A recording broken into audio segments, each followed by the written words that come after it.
你半天啊。是吗？大伙试试。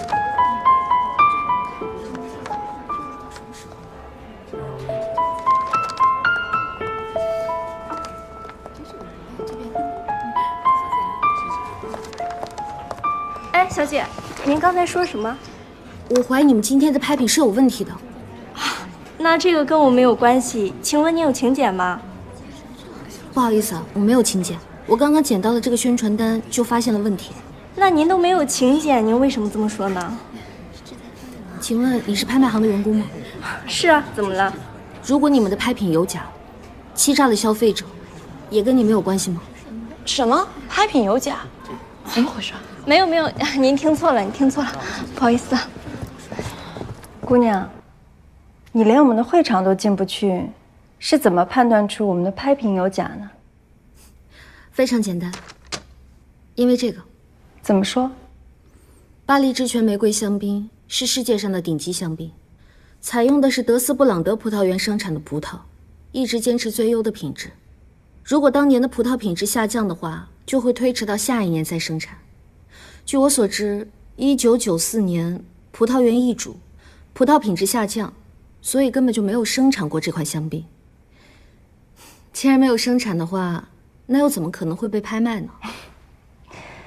请问您在哪高就啊？您先别问我这个。如果你们坚持还要拍卖这款香槟的话，就属于欺诈消费者。你别紧张，我们拍卖行从来不卖假酒，所以也不拍卖1994年的巴黎之泉，我们拍卖的是93年的酒。那这个上面印的就是1994年。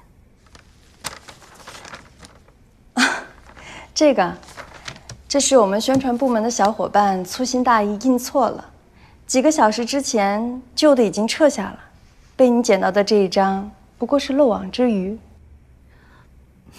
原来是这样啊，实在不好意思，差点因为我的冲动给你们惹去了麻烦。你的观察力很好，酒类知识储备的也不错，有没有兴趣来我们家品德拍卖行？拍卖行？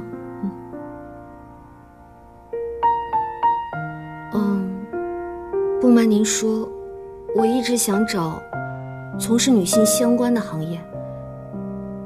线上销售我也比较熟悉，不过至于拍卖的话，我之前从来都没有了解过。不好意思啊。小姑娘，你先不要急着拒绝。首先，佳品德拍卖行也会有线上拍卖，属于线上销售的一种模式。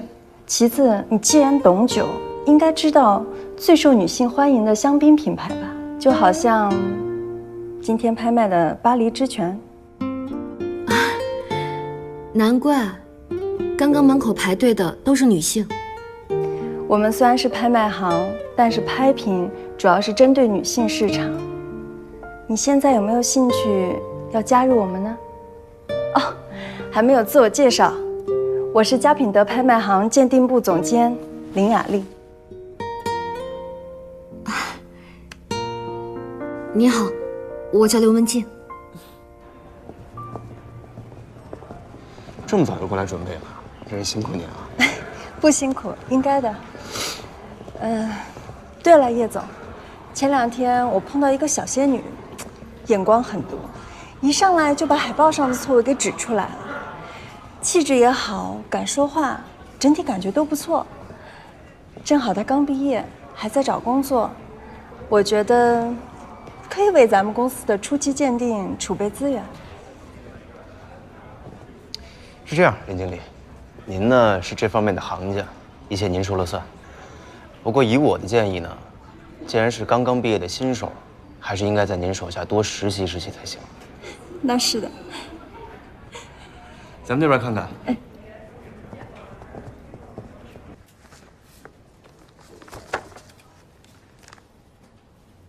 你叫我小文就好了。小文姐你好，我叫刘文静。我是老板的助理，我们的工作很庞杂且事无巨细，你没有时间学习，只能在工作中摸索。但你也不能出错，因为我们的老板很挑剔。我知道了，小文姐。小文姐，我以前是做红酒销售的。你的简历我看了，虽然雅丽姐对你的评价不错，但你毕竟是个门外汉，拍卖和销售大有不同。这也是你已经可以在原来的公司做到领导，但是到这儿却只能从实习生做起的原因。拍卖需要很强的专业知识，一定不是卖东西的，而更像是站在商业立场上的老师，每一句话都对拍卖产生着影响。不过你的形象不错，还有亲和力，慢慢跟着学吧。我知道了，小文姐，我一定会努力的。哦，对，隔壁那间是老板的办公室，他不叫你，你不能随便进去。他在吗？他基本不来。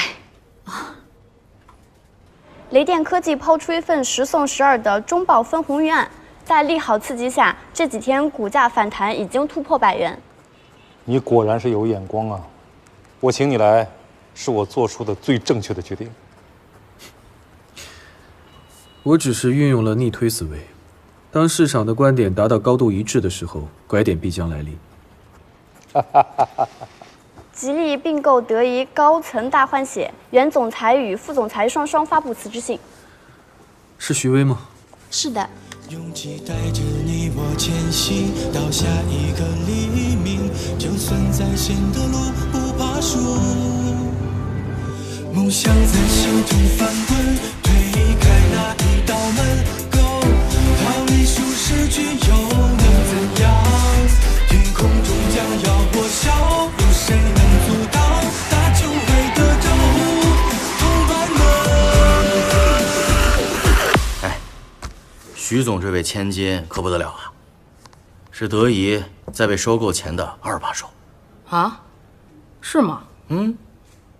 怪不得一上来就 COO 呢，就怕新官上任3把火，搞出一些乱七八糟的名堂。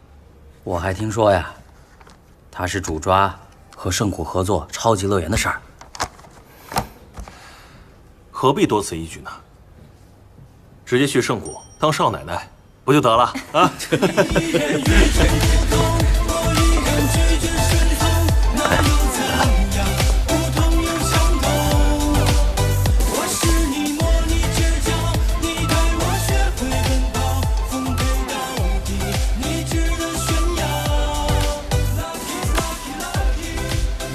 来，小小，把我的包拿到办公室去。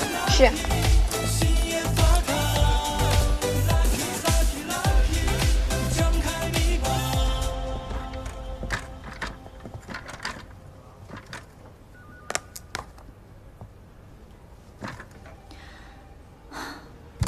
大家好，我是徐薇。虽然每次输入我的名字，第一个跳出来的词就是虚伪，但其实我是不屑与之为伍的。可能第一次见到大家就跟各位聊工作，显得工作狂了一点。但是我刚才一进来，扫了一眼，咱们这一屋子的人啊，哪个又不是呢？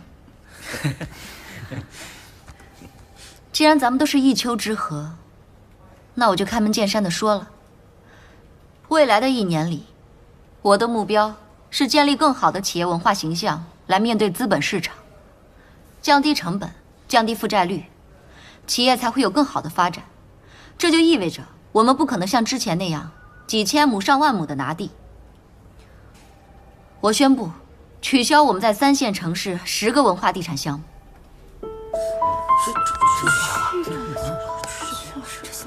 之后，我们的工作重心会全部放在1、2线城市，重点就是拿下跟圣谷的合作。你说对，就是。